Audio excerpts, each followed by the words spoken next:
নমস্কার। আজ আপনারা শুনবেন টিম মেক ইউনিক এন্টারটেইনমেন্ট পরিচালিত আগাথা ম্যারি ক্ল্যারিসা ক্রিস্টি ওরফে আগাথা ক্রিস্টির কলমে এক গোয়েন্দা গল্প, the disappearance of mister Devin hemi. The disappearance of mister Devin hemi গল্পটি প্রথম প্রকাশিত হয় 28 মার্চ 1923 সালের ব্রিটিশ ম্যাগাজিন দ্য স্কেচে। পরবর্তীতে একই বছর একটি মার্কিন যুক্তরাষ্ট্রের দ্য ব্লু বুক ম্যাগাজিনে প্রকাশিত হয় ডিসেম্বর 1923 সালে, কিন্তু সেখানে গল্পটির নাম ছিল মিস্টার ডেভিন বাই ডিসঅ্যাপিয়ার্স। ওনার জন্ম 1890 সালে 15 সেপ্টেম্বর ও প্রয়াণ 1976 সালের 12 জানুয়ারি। তিনি ছিলেন একজন ইংরেজ গোয়েন্দা লেখিকা। তিনি মোট 66টি গোয়েন্দা উপন্যাস ও 14টি ছোট গল্প সহ মোট 80টি বই লেখেন। তার রচিত বইগুলির মধ্যে গোয়েন্দা এরকুল পোয়ারো ও মিস মার্পেলের কাহিনী অন্যতম। এছাড়াও তিনি ম্যারি ওয়েস্টম্যাকার ছদ্মনামে 6টি উপন্যাস রচনা করেন। শুরু হচ্ছে আজকের আমাদের বিশেষ নিবেদন, the disappearance of mister Devin hemi.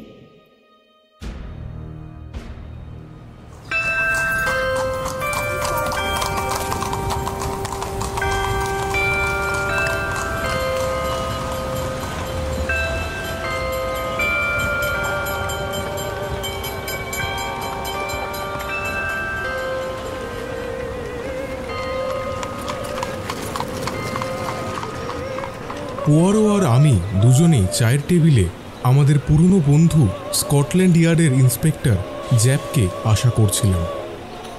আমাদের ল্যান্ডলেডির একটা বদ অভ্যেস আছে, চায়ের কাপ ডিশ টেবিলের উপরে না রেখে একরকম ছুঁড়ে ছুঁড়ে ফেলে দেওয়া। তাই পোয়ারো চায়ের টেবিলের সামনে বসে অনেকক্ষণ ধরে সেগুলোকে ঠিক ঠিক করে জায়গায় রাখছিল। ধাতুর তৈরি টি পটের গায়ে জোরে জোরে একবার নিঃশ্বাস ফেলল পোয়ারো। তারপর পকেট থেকে সিল্কের রুমাল বের করে সেটার উপর থেকে নিচ পর্যন্ত পরিষ্কার করে মুছে নিল। ওদিকে কেটলিতে টকবক করে জল ফুটছে, আর তার পাশেই এনামেলের তৈরি একটা ছোট সসপ্যানে ফুটছে খানিকটা পুরু ও মিষ্টি চকলেট। আঙুল দিয়ে খানিকটা চকলেট তুলে পোয়ারো মুখে দিয়ে বলল, এটা তোমাদের ইংরেজ জাতের এক মারাত্মক বিষ, দাঁতের জম। মুখে সমালোচনা করলেও এই সুস্বাদু খাদ্যবস্তুটি মুখে দিলেই বোঝা যায় যে সেটি তার কতই না প্রিয়, যা ভাষায় বোঝানো যাবে না। এই সময় নিচে সদর দরজার বাইরে কে যেন টকটক শব্দে জোরে জোরে টোকা দিল। বোধহয় ল্যান্ডলেডি দরজা খুলে দিলেন, কারণ একটু পরেই ইন্সপেক্টর জ্যাপ এসে ঘরে ঢুকলেন। তার ভঙ্গিমায় সেই স্বভাবসুলভ ফুর্তিবাজ ভাবটা স্পষ্টতই ফুটে থাকতে দেখা গেল। আশা করি খুব বেশি দেরি করিনি। একগাল হেসে পোয়ারোর সঙ্গে করমর্দন করতে করতে জ্যাপ অনেকটা কৈফিয়ত দেওয়ার ভঙ্গিতে বললেন, আসলে ব্যাপারটা কি জানেন, এতক্ষণ মিলারের সঙ্গে বকবক করতে গিয়ে বসে গেছিলাম আর কি। মিলারকে মনে পড়ে? হ্যাঁ, ডেভিন হেমের কেসটা উনি তদন্ত করছেন। নামটা শোনা মাত্রই আমার কান দুটো খাড়া হয়ে উঠল। মিস্টার ডেভিন হেমের আকস্মিক নিরুদ্দেশ হওয়াটা খুবই রহস্যময়, যে কারণে গত 3 দিন ধরে শহরের যত সংবাদপত্র আছে তাদের সম্পাদক ও সাংবাদিকরা সবাই মিলে এই খবরটাকে কেন্দ্র করে তোলপাড় করে চলেছে। মিস্টার ডেভিন হেম সম্পর্কে কে কত বেশি এবং কত তাড়াতাড়ি খবর সংগ্রহ করতে পারে তারই একটা অঘোষিত প্রতিযোগিতা শুরু হয়ে গেছে তাদের মধ্যে। সাংবাদিকরা ছড়িয়ে পড়েছে শহর ও শহরতলির বিভিন্ন প্রান্তে। এইবার সেই নিখোঁজ মিস্টার ডেভিন হেমের প্রসঙ্গে আসা যাক। ইনি পেশায় একজন ব্যবসায়ী, জগৎ বিখ্যাত ব্যাংকার্স ও ফাইন্যান্সিয়াল প্রতিষ্ঠান ডেভিন হেম অ্যান্ড স্যালম্যানের সিনিয়র পার্টনার তিনি। গত শনিবার তিনি সেই যে প্রতিদিনের মতো বাড়ি থেকে কাজে বেরিয়েছিলেন, তারপরে আর বাড়ি ফিরে আসেননি। আজ পর্যন্ত তাকে কেউ কোথাও দেখতে পায়নি, আর তার হদিশও পাওয়া যায়নি। এহেন চাঞ্চল্যকর প্রসঙ্গ উঠতেই আমি একটু নড়ে চড়ে বসলাম, কান খাড়া করে রাখলাম। উদ্দেশ্য, জ্যাপের মুখ থেকে কৌতূহল জাগানো কোনো অজানা তথ্য যদি বার করা যায়, তখন শুনতে যেন কোনো ভুল না করি। আজকের দিনে ডেভিন হেমের মতো একজন বয়স্ক লোকের পক্ষে হঠাৎ নিখোঁজ হয়ে যাওয়া যে প্রায় অসম্ভব, একথা কেন যে আগে ভাবিনি সেটাই আমার কাছে ভীষণ আশ্চর্য লাগছে। দেখো হেস্টিংস, তোমাকে আমি আগেও বলেছি, আবার এখনো বলছি, যা বলবে মাথা ঘামিয়ে একটু ভেবে চিনতে ঠিক ঠিক কথা বলবে। রুটি মাখনের প্লেটটা সতর্কতার সঙ্গে একপাশে সরিয়ে রেখে পুয়ারো এবার একটু ধমকের সুরেই বলে উঠল, নিখোঁজ হওয়ার ব্যাপারে কি তুমি কিছুই বোঝোনি?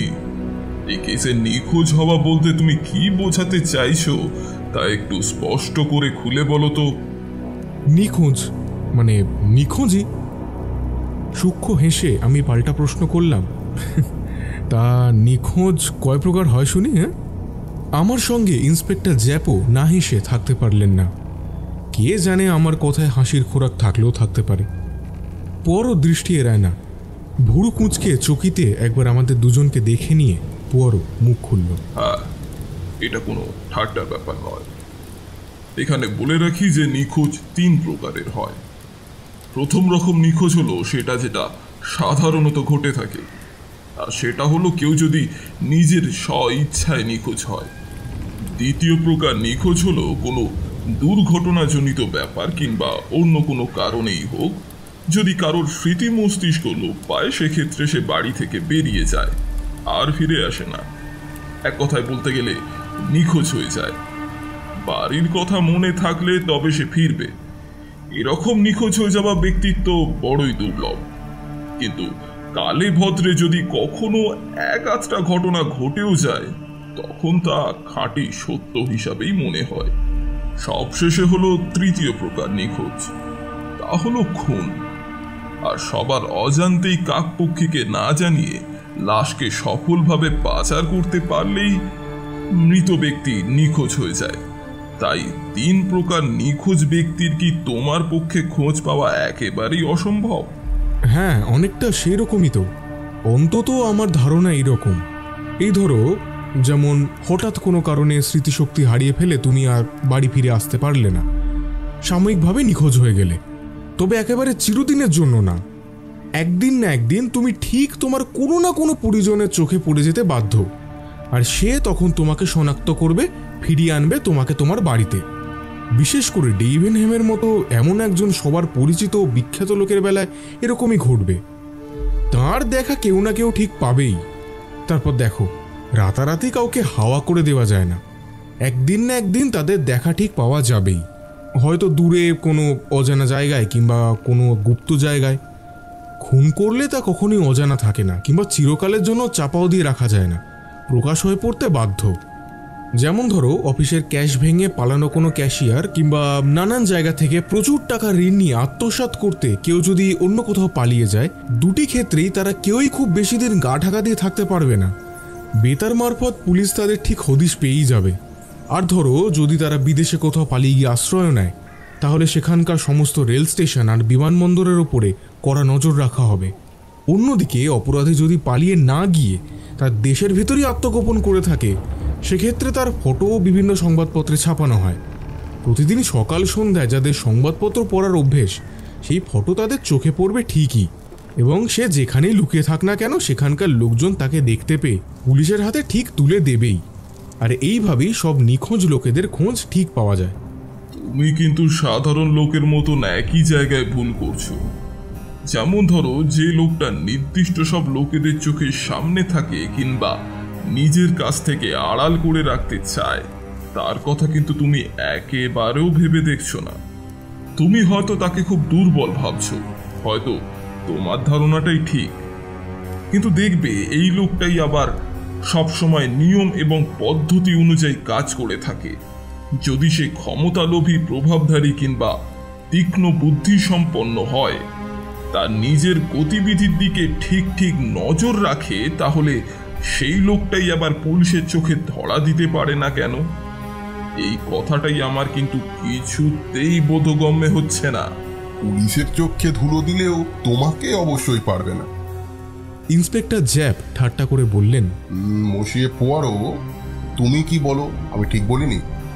তোমার চোখে কেউ কি ধুলো দিতে পারবে? পোয়ারো অতি বিনয়ের সঙ্গে বলল, কেন পারবে না? এই রকম রহস্যজনিত কেসের সমাধান করতে গিয়ে আমি একটি নির্দিষ্ট এবং যথাযথ বিজ্ঞান সমস্ত পথ ধরে চলি, যা অঙ্কের মতনই মিলে যায়। এই কথাটা মেনে নিলেও আমি তবুও বলবো যে এই যে তুমি বললে যে আমার চোখকে ধুলো দিতে পারে না, এটা ঠিক নয়। আর আমিও এরকম কৃতিত্ব কখনো দাবি করি না।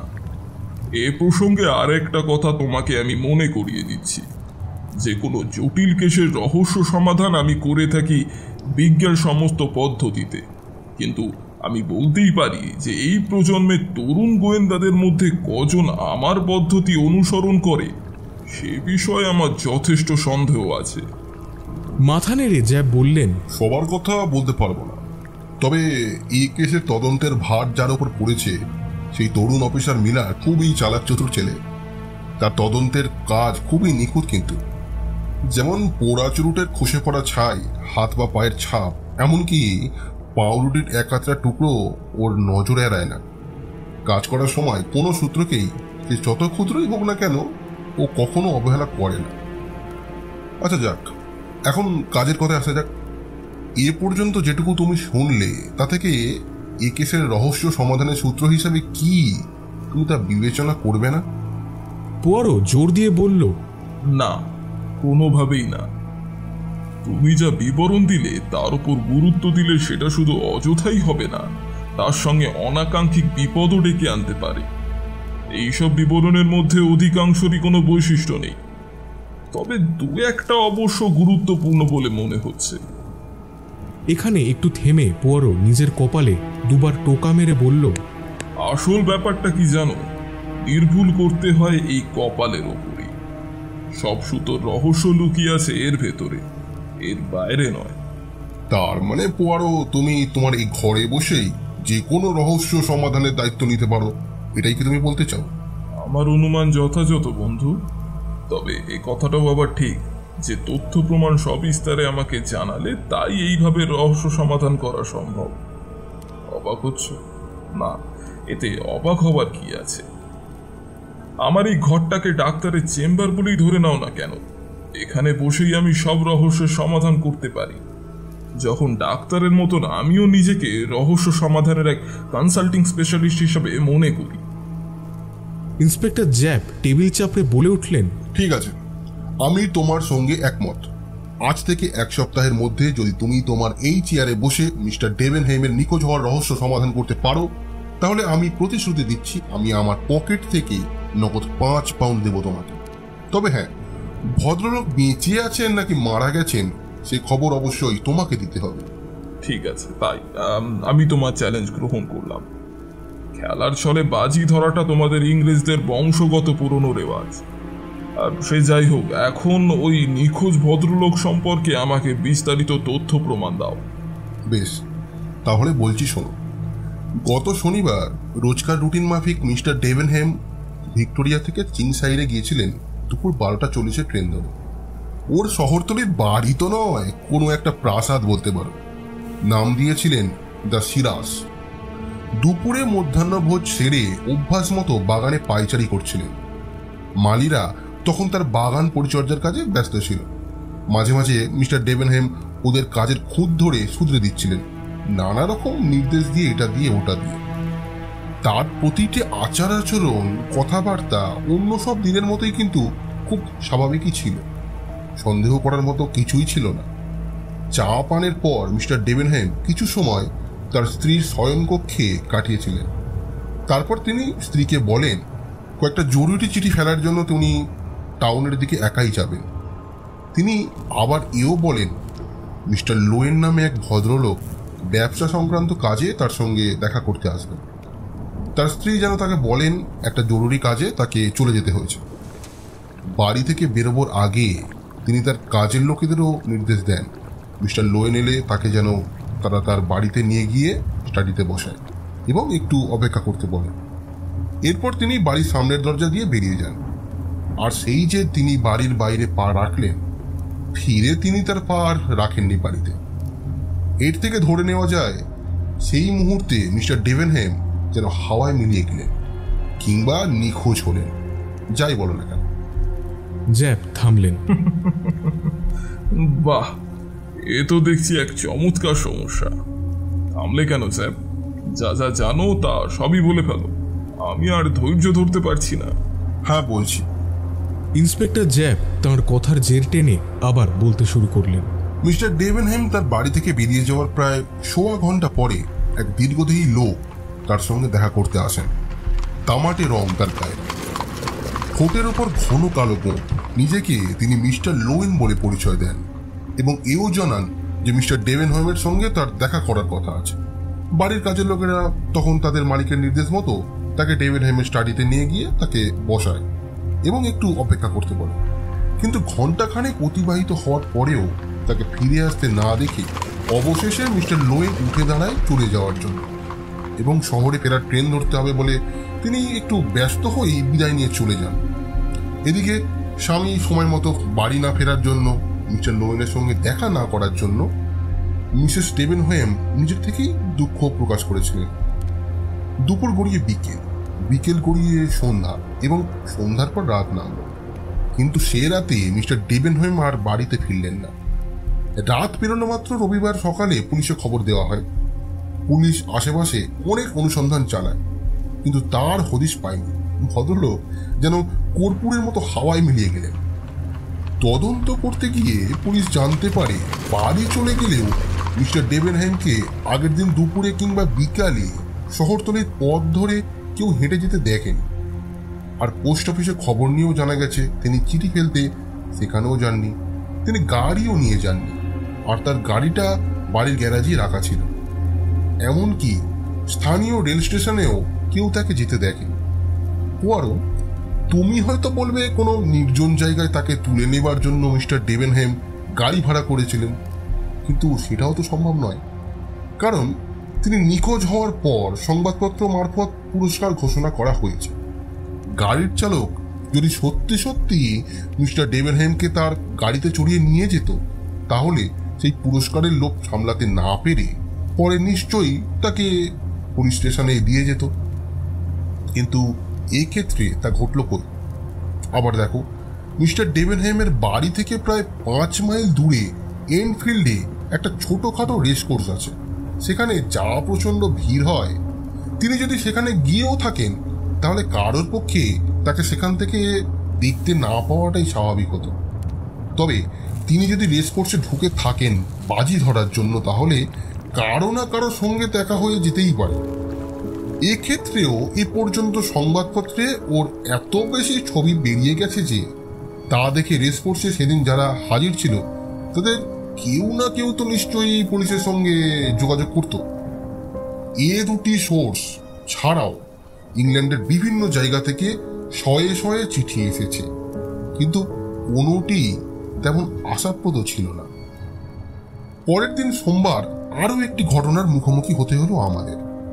মিস্টার ডেভেনহেমের ঘরের এক কোণে একটি সিন্দুক রাখা ছিল। সেই সিন্দুকের তালা ভেঙে ভেতরে যেসব দামি জিনিস ছিল সব সরিয়ে ফেলা হয়েছে। ঘরের দরজা তো বটেই, এমনকি সমস্ত জানালাও ভেতর থেকে মজবুত ছিটকিনি এঁটে দেওয়া হয়েছিল।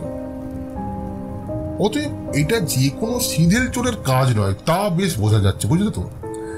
আর বাড়ির লোকেদের মধ্যে থেকেও কেউ যে বন্ধ করে ঘরে ঢুকে সিন্দুক ভেঙেছিল সেটাও বেশ স্পষ্ট বোঝা যাচ্ছে। অপরদিকে বাড়ির খাস মালিক হঠাৎ নিরুদ্দেশ হওয়ায় রবিবার দিন বাড়ির লোকেরা তার খোঁজ করতে এতই ব্যস্ত ছিল যে সেদিন এমন দুঃসাহসিক চুরির ঘটনা ঘটা সম্ভব ছিল না।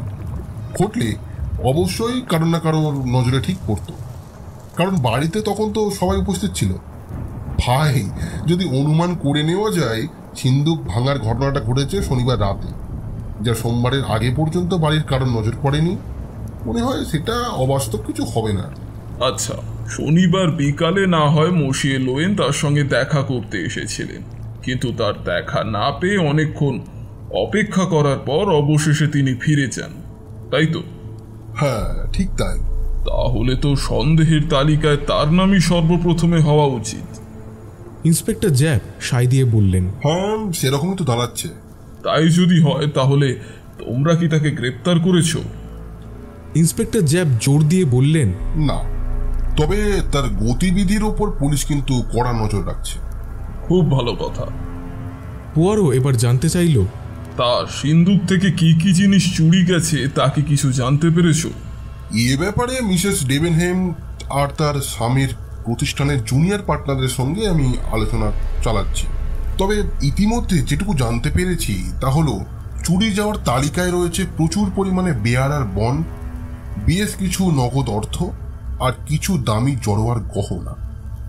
গত কয়েক বছর ধরে নতুন নতুন গহনা কেনার নেশায় পেয়ে বসেছিল মিস্টার ডেভেনহেমকে। প্রতি মাসেই তিনি তার স্ত্রীকে একটা না একটা নতুন গহনা উপহার দিতেন। সে সবই ওই সিন্ধুকে রাখা ছিল। মিসেস ডেভেনহেমের পুরানো অনেক গহনাই রাখা ছিল কিন্তু সেখানে। পুয়ারো সব শুনে মন্তব্য করল, তাহলে তো প্রচুর দামি জিনিস আর নগদ অর্থও চুরি গেছে। এইগুলো সরাতেই চোর যে মসিয়ে ডেভেনহেমারের স্টাডি রুমে ঢুকেছিল তা স্পষ্টতই যাচ্ছে। সে যাই হোক, এখন আমি মসিয়ে লোয়েনের সেখানে আসার প্রসঙ্গে জানতে চাইছি। শনিবার বারবেলায় তিনি তার কাছে কেন এসেছিলেন তার কি কিছু খোঁজ নিয়েছ? আমি যতদূর জেনেছি তাতে মনে হয়েছে ওদের দুজনের মধ্যে সম্পর্ক খুব একটা ভালো ছিল না। লোয়েন কিন্তু ফাটকার দালাল, তবে মিস্টার ডেভেনহেমের কাছে ক্ষমতা ও আয়ের দিক থেকে সে একেবারে চুনোপুটি যাকে বলে আর কি। মিস্টার ডেভেনহেমের সঙ্গে আগে কখনো তার সামনাসামনি দেখা সাক্ষাৎ হয়নি, কিন্তু যেভাবেই হোক লোয়েন তাকে একবার শেয়ার বিক্রি করেছিল। তাছাড়া দক্ষিণ আমেরিকার কিছু শেয়ার বিক্রির ব্যাপারে ব্যাংকার মিস্টার ডেভেনহেমের সঙ্গে কথা বলার জন্য মিস্টার লোয়েন ওই দিনটা স্থির করেছিলেন। তবে কি দক্ষিণ আমেরিকার ব্যাপারে মসিয়ে ডেভেনহেমারের আগ্রহ জেগেছিল? আমার বিশ্বাস সেরকম কিছু হবে। মিসেস ডেভেনহেমের কাছ থেকেই জানতে পারি গত শরৎকালে তিনি বুয়েন্স এয়ার্সে বেশিরভাগ সময়টা কাটিয়েছিলেন। আচ্ছা, ওদের পারিবারিক জীবনে কোনো অশান্তি ছিল? স্বামী স্ত্রীর মধ্যে সম্পর্ক কেমন ছিল তা বিষয়ে আপনি কিছু জানেন? আমি যতদূর জেনেছি ওদের দাম্পত্য জীবন খুবই শান্তিপূর্ণ এবং ঘটনাবিহীন। মিসেস ডেভেনহেম তেমন বুদ্ধিমতী না হলেও চমৎকার একজন মহিলা। তিনি অস্তিত্বহীন, নিরেট, বোকা, এইরকম এক গৃহবধূ যাকে বলে আর কি। তাহলে সেখানে রহস্যের চাবিকাঠির সন্ধান আমাদের না করাটাই উচিত। যা হোক, ওর কোনো শত্রু ছিল? ব্যবসার ক্ষেত্রে ওর আর্থিক প্রতিদ্বন্দ্বী কিন্তু অনেক ছিল, তবে এমন অনেক লোক আছে যাদের মাথায় ছাদ বলতে কিছু নেই। নিঃসন্দেহে মিস্টার ডেভেনহেমের ধারে কাছে আসার যোগ্যতা নেই তাদের। ঠিক এই কারণেই তারা তাকে দু চোখে দেখতে পারে না, হিংসে করে তাকে। কিন্তু তাই বলে তাকে খুন করার মতো সাহস তাদের কারোরই নেই। আর যদি ধরি কেউ তাকে খুনই করে থাকে, তাহলে ওর মৃতদেহটা গেলই বা কোথায়? হ্যাঁ, ঠিক তাই। হেস্টিংস যেমন প্রায় বলে থাকে, সব মৃতদেহেরই অভ্যাস হচ্ছে প্রাণ না থাকলেও তারা তাদের জীবনকালীন সমস্ত অদম্য ইচ্ছের তাগিদে একদিন না একদিন আলোর নিচে এসে দাঁড়াবেই। ভালো কথা। বাগানের মালিদের মধ্যে একজন বলেছে যে গোলাপ বাগানের দিকে কে যেন হেঁটে যাচ্ছিল। তাকে সে পিছন থেকে নিজের চোখে দেখেছিল, কিন্তু লোকটা কে ছিল চিনতে পারেনি সে। মালি আরও বলেছিল সেই লোকটি বাড়ির পাশ দিয়ে হেঁটে যাচ্ছিল। মিস্টার ডেভেনহেমের স্টাডি রুমের বড় জানলা লাগোয়া হচ্ছে এই গোলাপ বাগান, মানে মালি যেটা বলেছে আর কি। মিস্টার ডেভেনহেম প্রায় নাকি সেই খোলা জানলার পথ দিয়ে ঢুকে পড়তেন তার স্টাডিতে। সেই মালিটি পিছন থেকে দেখে লোকটিকে শুধু চিনতে না পারা নয়, সে ঘটনাটা কখন ঘটেছে সেটাও সঠিকভাবে সে বলতে পারেনি। তবে ঘটনাটা যে বিকেল 6টা নাগাদ ঘটে থাকবে এটা নিশ্চিত, কারণ প্রতিদিন মালি ঠিক ওই সময়ে কাজ শেষ করে। আর মসিয়ে ডেভেনহেমার কটা নাগাদ বেরিয়েছিলেন বাড়ি থেকে? বিকেল 5:30 কিংবা তার আগে পিছে কোনো এক সময় হবে। গোলাপ বাগান ছাড়া আর কি আছে? একটা লেক আছে, সঙ্গে একটা বোট হাউস। হ্যাঁ, বেশ কয়েকটা সালতি নৌকা রাখা আছে সেখানে। মুশিয়ে পোয়ারো, আমার মনে হয় আপনি আত্মহত্যার কথা ভাবছেন। আপনাকে বলতে কিন্তু আপত্তি নেই, মিলার আগামীকাল ওই লেকের জল পাম্প করে তুলে ফেলার ব্যবস্থা করছে। এর থেকেই বুঝতে পারছেন মিলার কি ধরনের বুদ্ধিমান তরুণ অফিসার। পুয়ারো মৃদু হেসে আমার দিকে তাকিয়ে বলে, হেস্টিংস, দয়া করে হাত বাড়িয়ে ওই ডেলি ম্যাগাফোন কাগজখানা আমাকে একবার দাও তো। আমার স্মরণ শক্তিতে যদি ভুল না হয় তাহলে নিশ্চয়ই ওই কাগজে নিখোঁজ ব্যক্তিটির একটা পরিষ্কার ফটো ছাপানো হয়েছে। আমি উঠে গিয়ে ওই কাগজটা নিয়ে এসে পোয়ারোর হাতে তুলে দিলাম। পোয়ারো মিস্টার ডেভেনহেমের ফটোটা এবং তাঁর সম্পর্কে লেখাটা গভীর মনোযোগ সহকারে দেখল। তারপর সে বিড়বিড় করে বলল, ফটোতে দেখা যাচ্ছে তার মাথায় লম্বা লম্বা ঢেউ খেলানো চুল, বিরাট গোঁফ আর খোঁচা খোঁচা দাড়ি, ঘন কালো ভুঁড়ু আর চোখের রঙও কালো। এই তো? হ্যাঁ। ভদ্রলোকের চুল আর দাড়ি ধূসর রঙে পরিণত হতে চলেছে, তাই তো? গোয়েন্দা ইন্সপেক্টর মাথা নাড়লেন। ভালো কথা মশিয়ে পোয়ারো। সব শোনার পর এবার বলো তোমার প্রতিক্রিয়া কি?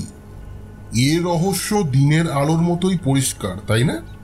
তোমার ধারণায় আমি এই মুহূর্তেই সাড়া দিতে পারছি না, বরং আমার খুবই অস্পষ্ট বলে মনে হচ্ছে।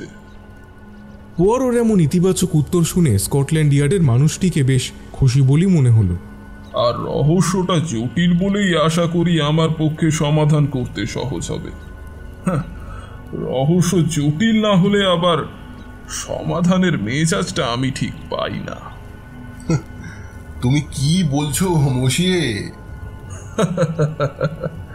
হ্যাঁ, ওই যে বললাম, কোনো রহস্য যত বেশি অস্পষ্ট হয় আমি তত বেশি উৎসাহ বোধ করি। আর রহস্য যদি দিনের আলোর মতো স্পষ্ট হয় তাহলে কেসটা আমার কাছে অবিশ্বাসযোগ্য বলেই মনে হয়। মনে হয় কেউ যেন সেটাকে পরিষ্কারভাবে সাজিয়েছে। তাই যদি হয় তাহলে গোয়েন্দাদের আর করারই বা কি থাকতে পারে বলো? সাদামাটা ব্যাপার আর কি। জ্যাব প্রায় সমর্থন জানানোর মতো করে মাথা নাড়লেন। ঠিক আছে, যে যার মতামত নিয়ে থাকুক, কিন্তু তুমি যদি এ রহস্যের সমাধান সূত্র খুঁজে বের করতে পারো তাহলে আমি তাতেই খুবই খুশি হব। আমি কিন্তু সেই রকম কিছু দেখতে পারছি না, তাই তো আমি দুটো চোখ বুজিয়ে শুধু ভাবছি। পোয়ারো বিড়বিড় করে বলল।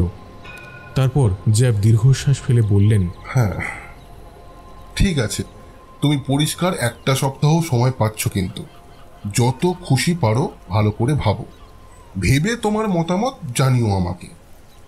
পোয়ারো নিজেকে সমর্থন করেই বলল, হ্যাঁ তা তো ভাববই, তবে মাঝে মাঝে এই কেসে তদন্ত করতে গিয়ে তোমার ওই হিংস্র চোখের দৃষ্টিসম্পন্ন ইন্সপেক্টর মিলার যখন যেমন নতুন নতুন তথ্য পাবে ততই কেসটার অগ্রগতি হবে। এই আমাকে সব জানাবে তো? অবশ্যই, সেটা তো স্কটল্যান্ড ইয়ার্ডের স্বার্থেই করতে হবে, তাই না? ব্যাপারটা লজ্জাকর বলে মনে হচ্ছে, তাই না? জ্যাবকে দরজা পর্যন্ত এগিয়ে দিতে গেলে তিনি আমাকে বললেন, অনেকটা যেন বাচ্চাকে চুরি করার মতো। তার মন্তব্যের সঙ্গে একমত হয়ে আমি না হেসে আর থাকতে পারলাম না। এমনকি সেই হাসির রেশ রয়ে গেল ঘরে ফিরে আসার পরেও।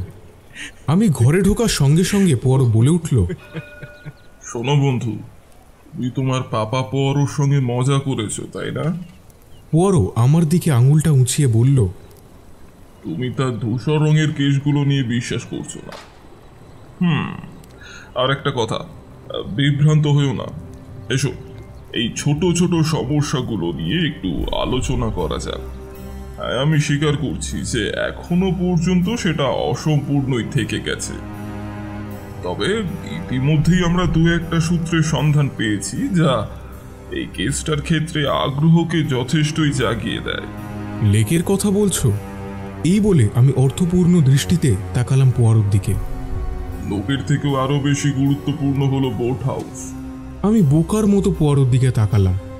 সে তার চিরাচরিত দুর্জেয় হাসি হাসছিল। মুহূর্তের জন্য আমি অনুভব করলাম ওকে ফিরে আবার প্রশ্ন করাটা অবান্তর। পরের দিন সন্ধ্যার আগে পর্যন্ত জ্যাপের কাছ থেকে কোনো খবরই আমরা পেলাম না। যাই হোক, পরের দিন রাত 9টার একটু পরেই জ্যাপ স্বয়ং এসে হাজির হলেন।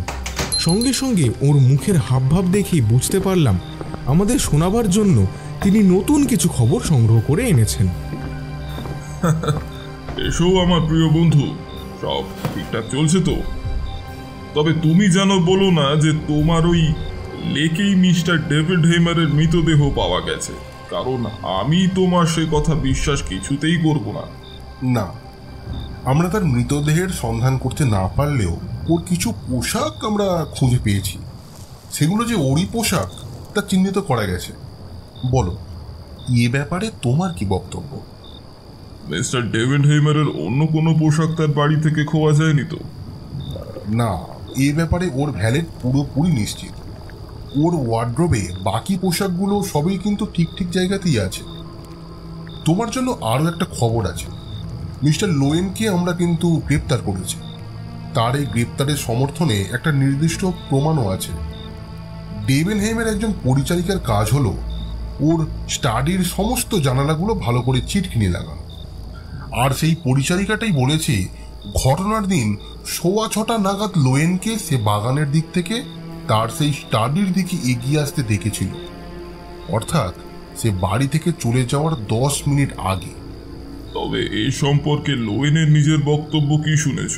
কেন, সে তো শুরু থেকেই বলে আসছে ঘটনার দিন সেই যে সে স্টাডিতে ঢুকেছিল, তারপর চলে যাওয়ার আগের মুহূর্ত পর্যন্ত সেইখানেই ঠাই বসে থেকে মিস্টার ডেভেনহেইমের জন্য অপেক্ষা করছিল। এক মুহূর্তের জন্য বাইরে যায়নি। কিন্তু সেই পরিচারিকাটি একেবারে নিশ্চিত, জোর গলায় সে বলেছে লোয়েনকে বাগান থেকে স্টাডির দিকে এগিয়ে আসতে সে দেখেছে। তখন লোয়েনকে চাপ দিতেই শেষ পর্যন্ত সে স্বীকার করতে বাধ্য হয় বাগানে একটা অস্বাভাবিক ধরনের গোলাপ ফুল দেখতে সে নাকি খোলা জানালা টপকে গোলাপ বাগানে যায়, সেই ফুলটা নিজের চোখে খুব কাছ থেকে প্রত্যক্ষ করার জন্য। কিন্তু এই কথা সে আগে বলতে ভুলে গেছিল। আর এটা যে নিহাতি তার বানানো একটা অতি দুর্বল একটা গল্প, বুঝতেই পারছো। তাছাড়া লোয়েনের বিরুদ্ধে কিছু নতুন তথ্য প্রমাণ দিনের আলোর মতোই স্পষ্ট হয়ে উঠেছে এখন। মিস্টার ডেভেনহেইমের সবসময়ই তার ডান হাতের কড়ি আঙুলে একটা দামি হীরাখচিত আংটি পরে থাকতেন। ঘটনার দিন সেটা তার সেই আঙুলেই ছিল। আর সেই আংটিটা সেই শনিবার রাত্রেই বিলি কেলেট নামে একটি কুখ্যাত লোক লন্ডনের একটি জুয়েলারিতে বন্ধক রাখে। পুলিশের খাতায় লোকটির নাম আছে। গত শরতেই এক বৃদ্ধ ভদ্রলোকের ঘড়ি চুরি করেছিল সে। সেই অপরাধে তার 3 মাস জেলও হয়। আরও জানা যায় যে কেলেট এই হীরের আংটিটা পরপর 5টি দোকানে বন্ধক রাখার চেষ্টা করে, কিন্তু তারা বন্ধক রাখতে অস্বীকার করলেও শেষে একটি দোকানের মালিক তার প্রস্তাবে রাজি হয়ে যায়। সেই বন্ধকের টাকায় সে আকণ্ঠ মদ্যপান করে এবং বেহেড মাতাল হয়ে একজন পুলিশম্যানকেই মারধর করে বসে আর ধরা পড়ে যায়। মিলারের সঙ্গে আমি বউ স্ট্রিট থানায় গিয়েছিলাম তার সঙ্গে দেখা করার জন্য। সে এখন ভদ্র হয়েছে।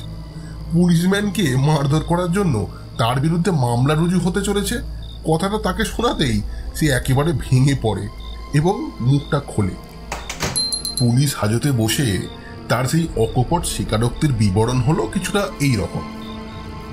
গত শনিবার কিলি কেলেট এনফিল্ডে গেছিল রেস খেলতে। তবে আমি জোর গলায় বলছি, রেসের মাঠে বাজি ধরার চেয়ে চুরি ছিনতাইয়ের মতো এইসব কুকর্মেই তার আগ্রহ বেশি ছিল। যাই হোক, সেদিনটা ছিল তার খুবই অশুভ। রেসের মাঠে কয়েকবার তার হার হয়। হতাশ হয়ে কেলেট রেসের মাঠ থেকে বেরিয়ে চিং সাইডের দিকে হেঁটে যাচ্ছিল। গ্রামে ঢোকার ঠিক আগের মুহূর্তে একটা বড় নালার পাশে একটু বিশ্রাম নিতে বসে পড়ে। কয়েক মিনিট পরেই গ্রাম থেকে একটি লোককে আসতে দেখে সে।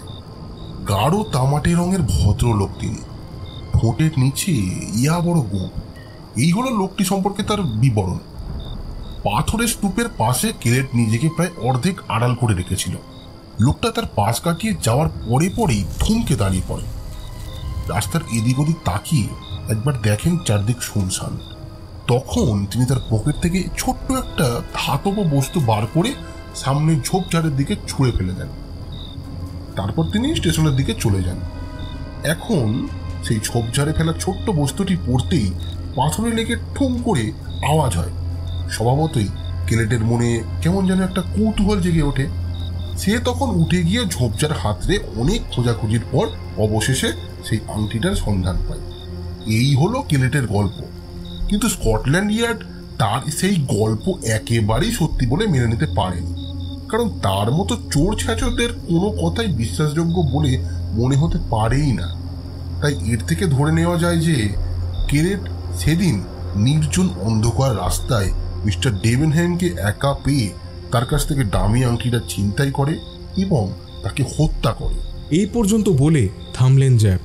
পোয়ারো ঘন ঘন মাথা নাড়ল। না বন্ধু, আমি তোমার কথা ঠিক মেনে নিতে পারছি না। এ বড়ই অযৌক্তিক। প্রথমত, লাশ পাচার করার মতন উপায় তার হাতের সামনে ছিল না, আর তা করতে পারলেও এতদিনে মিস্টার ডেভেনহেইমারের মৃতদেহের খোঁজ পাওয়া যেতই। দ্বিতীয়ত, যেভাবে সে ক্যালেট আংটিটাকে বন্ধক রেখেছিল তাতে কখনোই তাকে খুনি হিসাবে অন্তত সন্দেহ করা যায় না। তৃতীয়ত, তার মতন ছিচকে ছ্যাঁচর চোরেরা কখনো মানুষ খুন করতে পারে না। চতুর্থত, যে শনিবার থেকে ক্যালেট পুলিশের হাজতে থাকার ফলে লোরেনের চেহারার একটা নিখুঁত বর্ণনা দেওয়া তার পক্ষে একরকম কাকতালীয় ব্যাপার বলেই সহজেই অনুমান করে নেওয়া যায়। জ্যাপ মাথা নেড়ে সায় দেন। তুমি যে ঠিক বলছো না আমি তা বলছি না, আবার কেলেটের মতো একজন দাগি চোরের কথা বিশ্বাস করার মতো একজন জুড়িও খুঁজে পাবে না তুমি। তাছাড়া আমার কাছে একটা ব্যাপার খুবই অস্বাভাবিক লাগছে, আংটিটা ছুঁড়ে ফেলার জায়গা আর পেরো না লোয়েন। পোয়ারো কাঁধ ঝাঁকিয়ে সঙ্গে সঙ্গে বলে উঠল, আবার এটাও দেখো যে অন্যদিকে যদি আংটিটার সন্ধান পাওয়া যেত তাহলে স্বভাবতই সন্দেহ জাগত যে মশির ডেভেনহেইমার নিজেই হয়তো সেটাকে কোথাও ফেলে দিয়ে থাকবেন। কিন্তু আংটিটা মৃতদেহ থেকে সরিয়েই বা ফেলা হলো কেন, আমি জানতে চাইলাম। জ্যাপ বললেন, এরও একটা কারণ থাকতে পারে। তোমরা কি জানো লেক থেকে একটু দূরে পাহাড়ে ওঠার একটা গেট আছে? সেই দিক দিয়ে ঢুকে মিনিট 3 হাঁটলেই কোথায় পৌঁছে যাবে জানো? একটা চুনের ভাটিতে। হায় ঈশ্বর, তার মানে আপনি কি বলতে চান ওই চুন পোড়ানোর ভাটিতেই মিস্টার ডেভেনহেমের মৃতদেহটা পোড়ানো হয়েছে? আর যেহেতু তার হাতের আংটিটা ছিল একটা ধাতব বস্তু যা পুড়েও পড়ে না, তার পোড়া দেহের ছাইয়ের সঙ্গে সেটা হয়তো অবিকৃত অবস্থায় পড়ে থাকতো, যা থেকে পুলিশ সহজে শনাক্ত করতে পারত যে দেহটা মিস্টার ডেভেনহেমেরই ছিল। তাই খুনি বুদ্ধি করে আংটিটা তার মৃতদেহ থেকে খুলে নিয়েছিল যাতে করে খুনের কোনো চিহ্ন না থাকে, তাই না? হ্যাঁ, ঠিক তাই। তাহলে এর থেকে তো এখন সবকিছু স্পষ্ট হয়ে গেছে। সত্যি এক ভয়ঙ্কর নিষ্ঠুর অপরাধ। আমাদের দুজনের একই চিন্তাধারা একবার ঝালিয়ে নিতে দুজনেই একসঙ্গে একবার পোয়ারোর দিকে ফিরে তাকালাম, আর তখনই লক্ষ্য করলাম চোখ বন্ধ করে ধ্যানমগ্ন যোগীর মতো তন্ময় হয়ে কি যেন ভাবছে পোয়ারো। সে যে কোনো গভীর চিন্তায় ডুবে আছে তা তার কোচকানো ভুরু দুটির দিকে এক পলক তাকিয়েই টের পেয়ে গেলাম। হাঁপ ছেড়ে বাঁচলাম। পোয়ারো তার যে ক্ষমতা ও বিচার বুদ্ধির বড়াই করে থাকে তা যে এবার সে কাজে লাগাতে শুরু করেছে বুঝতে একটু অসুবিধা হলো না আমার। কিন্তু তার চিন্তালব্ধ মন্তব্য কি হতে পারে এ নিয়ে আমরা দুজনেই নিজেদের মনের সঙ্গে কল্পনা করতে লাগলাম। পোয়ারোর অভিমত জানবার জন্য বেশিক্ষণ অপেক্ষা করতে হলো না। একটা চাপা দীর্ঘশ্বাস ফেলে চোখ মেলে তাকালো পোয়ারো। তাকে এখন চিন্তামুক্ত বলেই মনে হলো এবং জ্যাপের দিকে ফিরে সে জিজ্ঞেস করলো, আচ্ছা জ্যাপ, বলতে পারো যে মিস্টার ডেভেনহেইমার এবং মিসেস ডেভেনহেইমার একই শয়নকক্ষে রাত কাটাতেন কিনা? পোয়ারোর প্রশ্নটা এমনই হাস্যকর যে আমরা দুজনেই স্তব্ধ হয়ে কিছুক্ষণ স্থির দৃষ্টিতে তাকিয়ে থাকলাম তার দিকে। তারপরেই জ্যাপ হাসিতে ফেটে পড়লেন। হায় ভগবান, আমি তো ভেবেছিলাম তুমি কিছু অবাক করা কথা শোনাবে আমাদের। তাই তোমার এমন অদ্ভুত প্রশ্ন শুনে আমি শুধু একটা কথাই বলতে পারি যে উত্তর আমার জানা নেই। খুঁজে বের করতে পারবে? পোয়ারো নাছোড়বান্দা। তার প্রশ্নের মধ্যে একটা অদম্য কৌতূহল যেন তখনও প্রকাশ পাচ্ছিল। ওহো, নিশ্চয়ই। অবশ্য তুমি যদি সত্যি সত্যি মন থেকে জানতে চাও তাহলে বন্ধু আমিও বলি যে তুমি যদি রহস্যের একটা নির্ভুলযোগ্য সূত্র খুঁজে দিতে পারো তাহলে আমিও বাধিত হব। জ্যাপ বেশ কিছুক্ষণ ধরে অবাক চোখে তাকিয়ে রইল তার দিকে, কিন্তু পোয়ারোর মুখের হাবভাব দেখে মনে হলো সে যেন আমাদের দুজনকেই ভুলে গেছে। গোয়েন্দা জ্যাপ আমার দিকে তাকিয়ে অত্যন্ত দুঃখের সঙ্গে মাথা নাড়লেন এবং বিড়বিড় করে বললেন, বেচারা, ওর মাথার উপর দিয়ে অনেক ঝড়ঝাপটা গেছে। এ কথা বলেই তিনি শান্তভাবে ধীরে ধীরে ঘর থেকে বেরিয়ে গেলেন। মনে হলো পুয়ারো যেন একটু একটু করে দিবা স্বপ্নে ডুবে যাচ্ছে। এই সময় ও কারোর সঙ্গে কথা বলবে না, তাই একা একা চুপ করে বসে না থেকে আমি কাগজের একটা শিট টেনে নিয়ে তার উপরে নোটগুলো লিখতে বসলাম। একসময় আমার বন্ধুর কণ্ঠস্বর শুনে আমার তন্ময়টাও ভেঙে গেল। তার দিকে তাকিয়ে একটু আগে হারিয়ে যাওয়া আমার বন্ধুবরের চেনা মুখটা আবার যেন ফিরে আসতে দেখলাম। হ্যাঁ, তার সেই একাধারে সতেজ আর অন্যদিকে সতর্ক চাহনি ফিরে এলো তার সেই সদা হুঁশিয়ারি চোখ দুটিতে। বলছি, এই কেসের ব্যাপারে যেসব প্রধান সূত্রগুলো আমার মনে উদয় হয়েছে সেসবগুলো আমি এই কাগজে নোট করে রেখেছি। অবশেষে তুমিও তাহলে নিয়মনিষ্ঠ হয়েছ। পুয়ারো আমার কথায় সায় দিল। আমি আমার আনন্দ চেপে রেখে বললাম, তাহলে সেগুলো কি পড়ে শোনাবো তোমাকে? স্বাচ্ছন্দ্যে। অতঃপর আমি গলা পরিষ্কার করে বলতে শুরু করলাম। 1. এ পর্যন্ত যেসব সূত্র পাওয়া গেছে তা পর্যালোচনা করে দেখা যাচ্ছে যে লোয়েনই মিস্টার ডেভেনহেমের সিন্দুক ভেঙেছে। 2. মিস্টার ডেভেনহেমের ওপরে লোয়েনের বহুদিন থেকেই একটা চাপা আক্রোশ ছিল। 3. স্টাডি থেকে সে একবারের জন্য বাগানে যায়নি। তার সেই প্রথম জবানবন্দি মিথ্যে বলে প্রমাণিত হয়েছে, পরে সে কথা সে নিজেই স্বীকার করেছে। 4. বিলি কেলেট যা বলেছে তা যদি সবই সত্য বলে ধরে নেওয়া হয় তাহলে লোয়েনও যে এর সঙ্গে জড়িত তা অস্বীকার করা যায় না। তো সবই তো শুনলে। আমার বিশ্বাস এই কেসের সব গুরুত্বপূর্ণ সূত্রগুলোই আমি তুলে ধরতে পেরেছি। পুয়ারো আমার দিকে করুণার চোখে তাকালো এবং ধীর শান্তভাবে মাথা নেড়ে বলল, তোমার পরিশ্রমের সার হয়েছে। গুরুত্বপূর্ণ সূত্রগুলো তোমার অনুমান ক্ষমতাকে বাদ দিয়ে গেছে, কিন্তু বলতেই পারি আদপেও তোমার অনুমান ক্ষমতা নেই। আসলে তুমি যেসব কারণগুলো দেখিয়েছ সে সবই মিথ্যে। কিরকম?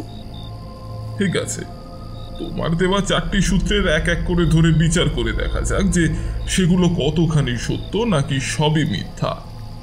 1. সিন্দুক খোলার সুযোগ যে লোয়েন পাবে এ কথা তার পক্ষে স্বাভাবিকভাবেই আগে থেকে জানার কথা নয়।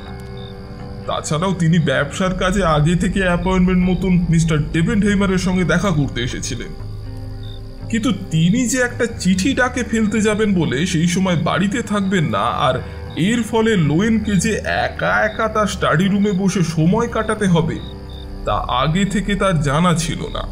এমনও তো হতে পারে যে সুযোগটা হঠাৎ হাতে পেয়ে গিয়ে তিনি তার সদ্ব্যবহার করেছেন।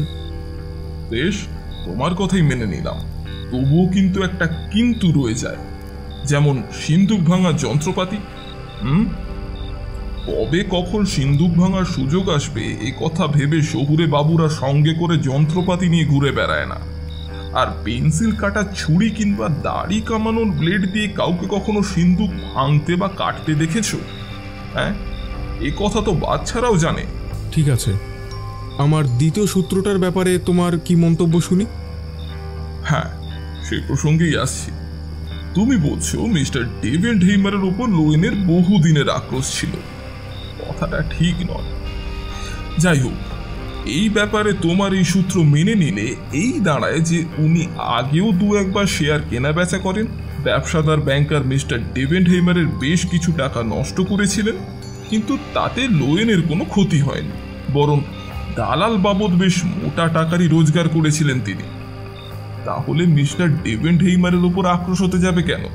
হ্যাঁ, বরং আমি বলবো ঘটনাটা হয়েছিল ঠিক তার উল্টো।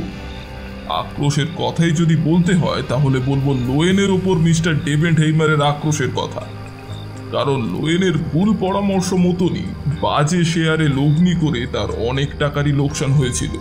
আচ্ছা, ধরে নিলাম আমার দ্বিতীয় সূত্রটাও তোমার মনোপুত হয়নি।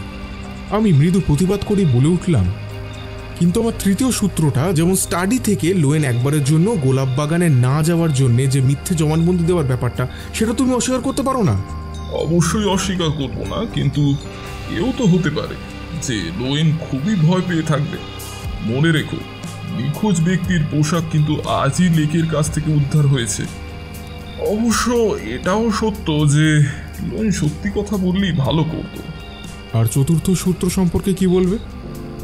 হ্যাঁ, এক্ষেত্রে আমি তোমার যুক্তি মেনে নিতে বাধ্য হচ্ছি। যদি কোলেটের গল্পটা সত্যি হয় তাহলে লোয়েন নিঃসন্দেহে এই রহস্যের কেসের সঙ্গে জড়িত। আর এই কারণেই ব্যাপারটা এত বেশি আগ্রহ জাগিয়ে তুলেছে আমার মনের মধ্যে। তোমার এই সূত্রটা যে অসাধারণ না মেনে আমি থাকতে পারছি না। তাহলে আমার অন্তত একটা সূত্রের প্রশংসা তুমি করছো?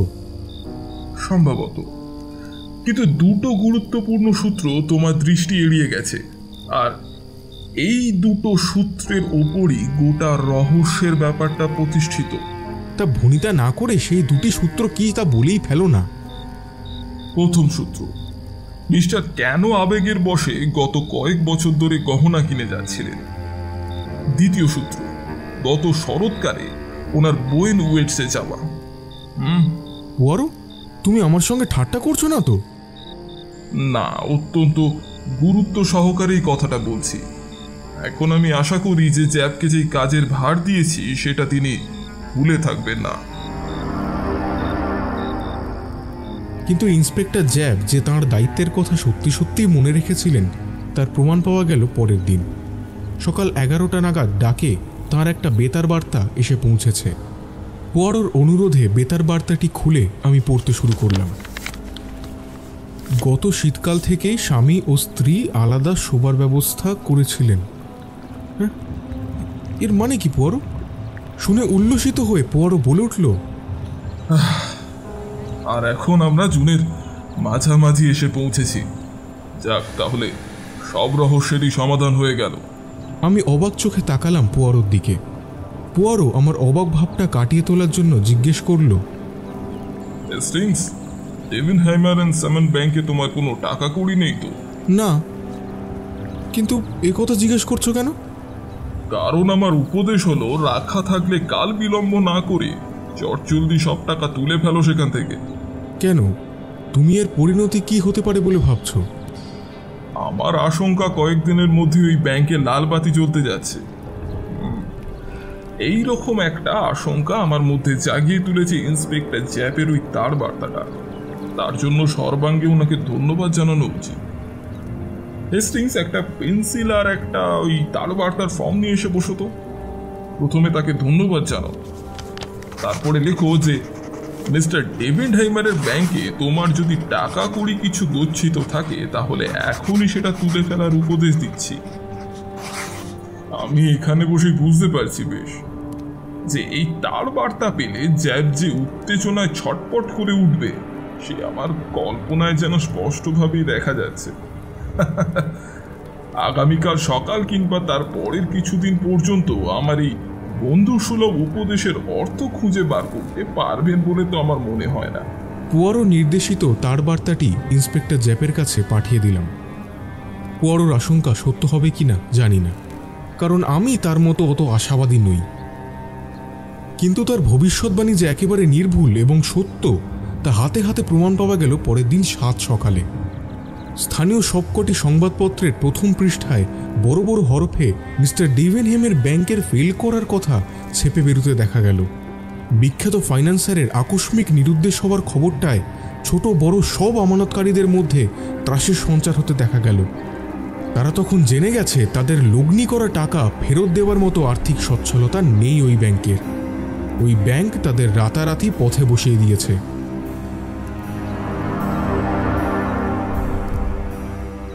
আমাদের প্রাতরাশের মাঝামাঝি সময়ে ঘরের দরজা ঠেলে ভেতরে এসে ঢুকলেন ইন্সপেক্টর জ্যাব। তাঁর বাঁ হাতে সেদিনের একটা প্রভাত সংবাদপত্র এবং ডান হাতে পুয়ারোর পাঠানো তার বার্তাটি। ঘরে ঢুকে কোনো ভূমিকা না করেই জ্যাব জানতে চাইলেন, আচ্ছা মসিয়ে পুয়ারো, মিস্টার ডেভেনহেইমের ব্যাংক ফেল করতে চলেছে, এই দুঃসংবাদ আপনি আগে থেকে কি করিবা জানতে পারলেন? পুয়ারো তাঁর দিকে তাকিয়ে শান্তভাবে হাসল। খুব সহজেই এইরকম একটা ব্যাপার যে ঘটতে চলেছে তা আমি অনেক আগে থেকেই সন্দেহ করেছিলাম। তারপর সকালে আপনার ওই শেষ তার বার্তাটা পেয়ে এই ব্যাপারে একেবারেই নিশ্চিত হয়ে যায়। শুরু থেকেই সিন্ধুকের মধ্যে গাদা গাদা দামি হিরে জহরার এবং পেয়ারার বন্ড এইসব কার জন্য স্তরে স্তরে সাজিয়ে রাখা হচ্ছে। আর একটা বড় সন্দেহ কি জানেন, এই বুড়ো বয়সে মিস্টার ডেভিনহেইমারের মাথায় হঠাৎই দামি দামি গহনা কিনে রাখার শখ কেন চাপল? তার এই শখের পেছনে মনে হয় অন্য কোনো বাজে বদ মতলব ছিল। সে কি মতলব হতে পারে? এর উত্তর আবার খুবই সহজ সরল। ব্যাংকের মোটা মোটা টাকা হাতিয়ে উনি যে সমস্ত গাদা গাদা দামি গহনা কিনেছিলেন, আসলে সেসব নকল, সস্তা দামের। আর এই সব সস্তা দামের গহনা ব্যাংকের ভোল্টে রেখে আসল গহনাগুলোকে তিনি তার স্টাডিতে যেই সিন্দুকটি ছিল তার ভেতরে রেখেছিলেন। আসল গহনাগুলো পরে বিক্রি করার টাকায় আশা করা যায় বাকি জীবনটা ওনার স্বাচ্ছন্দ্যেই কেটে যাবে। পরে মিস্টার ডেভিনহেইমার নিজেই তার সিন্দুকের তালা খুলে রাখেন। তবে আগে থেকেই তিনি তার দামি দামি আসল গহনাগুলোকে অন্যত্র সরিয়ে দেন এবং মিস্টার লোয়েনের সঙ্গে অ্যাপয়েন্টমেন্ট রাখেন। ঘটনার দিন বাড়ি থেকে বেরিয়ে যাওয়ার আগে তিনি তার স্ত্রী এবং চাকর বাকরদের নির্দেশ দিয়ে যান যে মিস্টার লোয়েন এলে তাকে যেন তার স্টাডি রুমে গিয়ে বসানো হয়। এবং এই কথাটি বলেই তিনি তার বাড়ি থেকে পায়ে হেঁটে বেরিয়ে যান। কিন্তু তিনি গেলেনই বা কোথায়? এখানে একটু থেমে পুরো বাকেট থেকে একটা সিদ্ধ ডিম তুলে নিয়ে মুখে ফেলে দিল। সত্যি এটা কখনোই সমর্থনযোগ্য তো হতে পারে না, বিড়বিড় করে সে বলল। প্রত্যেক মুরগি বিভিন্ন আকারের ডিম পারে। প্রাতরাশের টেবিলে একই সমন্বয় কিভাবেই বা হতে পারে? অন্তত দোকানে ডজন খানেক ডিম একই আকারে রাখা উচিত। কি বলেন মিস্টার জ্যাপ? ওর ওই এক স্বভাব, লোককে রাগাবার জন্য সোজা আঙুলে ঘি না তুলে আঙুলটাকে বেঁকিয়েই তোলে। তার এহেন কথায় একটু যেন রেগে গিয়েই জ্যাপ বিরক্তি প্রকাশ করলেন। উফ, রাখো তো তোমার মুরগির ডিমের কথা। বাড়ি থেকে বেরিয়ে সেদিন আমার মক্কেল কোথায় গেলেন বলো, এই খবরটাই আমার কাছে এখন অত্যন্ত জরুরি বলে আমি মনে করি। অবশ্য তুমি যদি সে খবরটা জেনে থাকো। উত্তরে পুয়ারো এবার আসল প্রসঙ্গে চলে এলো। বলছি বন্ধু শুনুন, তিনি তার গোপন জায়গায় আত্মগোপন করেছেন। এই বসিয়ে ডেভিনহেইমারের মগজে প্রচুর কুমতলব আছে ঠিকই, কিন্তু আমিও স্বীকার করছি সেটা অতিরিক্ত উন্নত মানের। আপনিও নিশ্চয়ই স্বীকার করবেন যাত্রার সঙ্গে পাল্লা দেওয়া যে সে লোকের কাজ নয়। তা উনি কোথায় লুকিয়ে আছেন তুমি কি জানো? নিশ্চয়ই, এটা খুবই দক্ষতার সঙ্গে উদ্ভাবন করতে হয়। জ্যাপ অধৈর্য হয়ে বলে উঠলেন, সে যাই হোক, ঈশ্বরের দোহাই, আমাদের উৎকণ্ঠার মধ্যে না রেখে বলেই ফেলো না উনি এখন কোথায়। পুয়ারো যেন মুখে কুলুপ এঁটে বসে আছে। নিজের থেকে মুখ না খুললে কেউ তার মুখে একটা কথাও ফোটাতে পারবে না। ওর এই স্বভাব আমার অজানা নয়। জ্যাপ অধৈর্য হয়ে উঠলেও তেমনি নীরবে সে নিজের প্লেট থেকে ডিমের ভাঙা খোলাগুলো একটা একটা করে তুলে ডিম সেদ্ধর পাত্রে রাখল। তারপর আমাদের দিকে এমনভাবে তাকালো যেন সে কত বাধ্য আমাদের। এসো বন্ধু, তোমরা দুজনেই বুদ্ধিমান।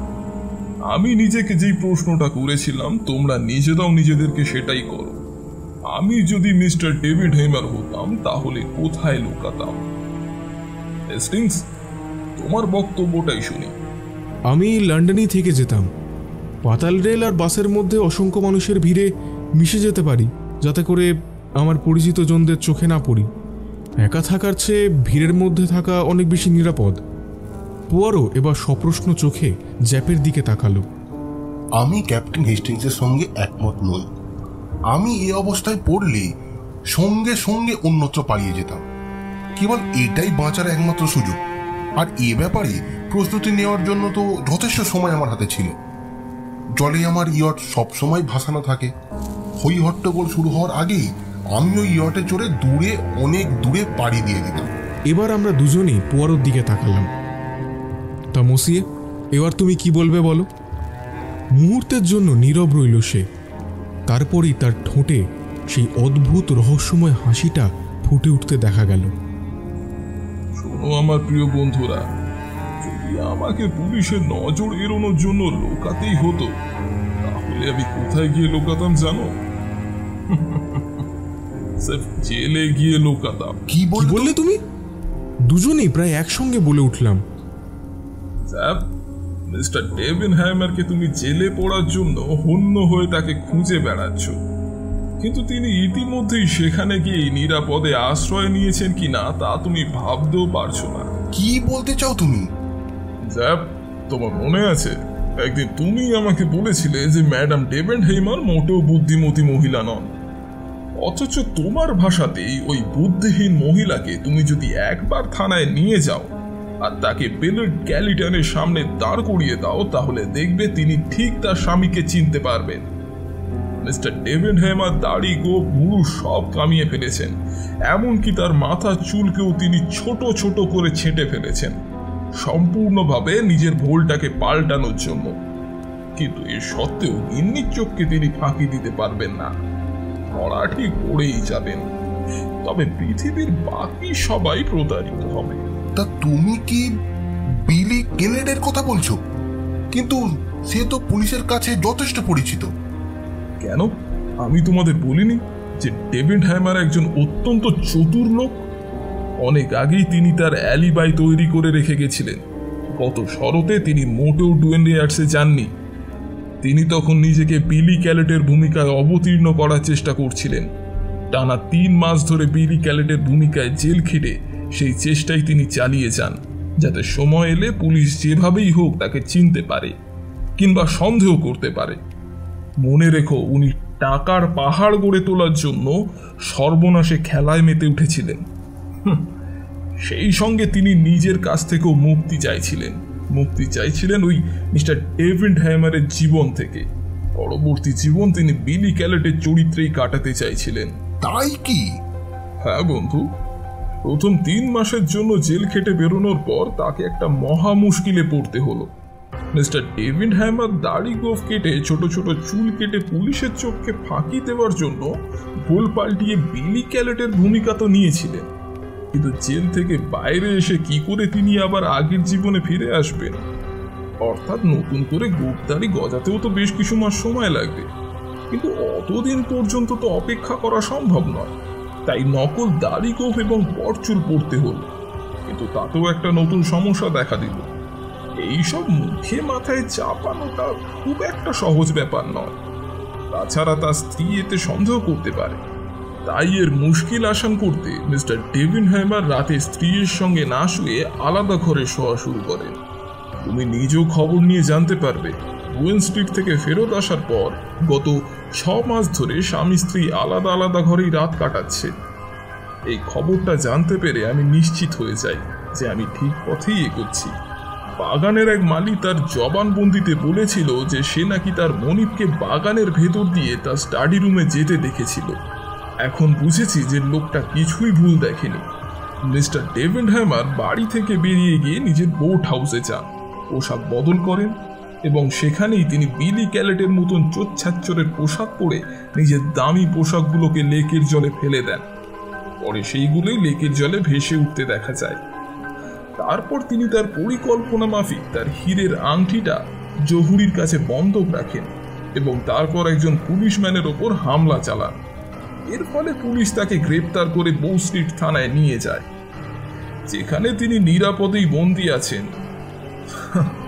সেখানে তার পরিচিত জনেরা তাকে দেখতে পাওয়ার কথা সে স্বপ্নেও ভাবতে পারে না। অসম্ভব। মিসেস ডেভেনহ্যামকে জিজ্ঞাসা করো, তাহলেই সব জানতে পারবে।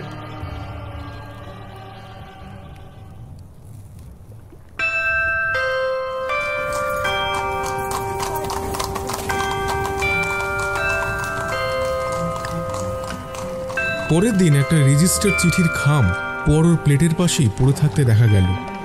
খামটা সে খুলতেই তার চোখের সামনে একটা 5 পাউন্ডের নোট ভেসে উঠতে দেখা গেল। আমার বন্ধুর ভুরু কুঁচকে উঠল। কিন্তু এই টাকা নিয়ে আমি এখন কি করব? একলা নিলে তো অনুশোচনা করতে হবে। আমার মাথায় একটা মতলব খেলে গেছে। পোয়ারো লাফিয়ে উঠল।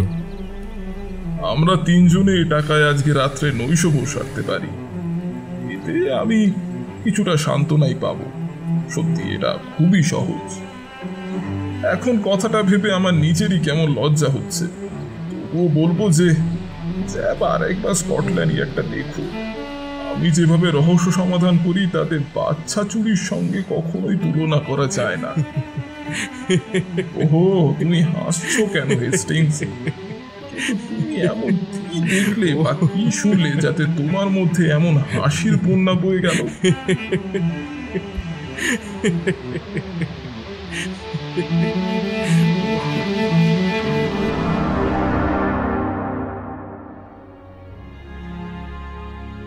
আজ আপনারা শুনলেন টিম মেক ইউনিক এন্টারটেনমেন্ট পরিচালিত আগাথা ক্রিস্টির কলমে the disappearance of mister Davenheim. গল্পটির পরিচালনায় অর্ঘ্য চক্রবর্তী, কথকের কণ্ঠে শান, এরকুল পোয়ারোর কণ্ঠে অর্ঘ্য, জ্যাপের কণ্ঠে Souvik, sound editing and poster ডিজাইনে ইনফিনিটি প্রোডাকশন বাই অর্ঘ্য চক্রবর্তী।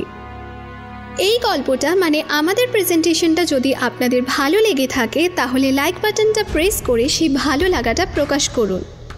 বন্ধুদের সাথে, আত্মীয় পরিজনদের সাথে ও বাকি সকলের সাথে শেয়ার করুন আমাদের এই গল্পটাকে। এবং আরও নতুন গল্পের খোঁজ পেতে আমাদের চ্যানেলটিকে সাবস্ক্রাইব করুন ও বেল আইকনটি প্রেস করে দিন। গল্পটা সম্পর্কে নিজের মনের ভাব একেবারে খোলা মনে কমেন্ট বক্সে প্রকাশ করুন, কারণ প্রতিটা কমেন্ট আমাদের কাছে একেবারে বহুমূল্য। আজকের মতো বিদায়। আগামী কিছুদিনের মধ্যেই টিম মেক ইউনিক এন্টারটেনমেন্টের পক্ষ থেকে আপনাদের জন্য থাকবে আরও একটি নতুন রোমাঞ্চকর গল্প। ততক্ষণ পর্যন্ত ভালো থাকুন, সুস্থ থাকুন।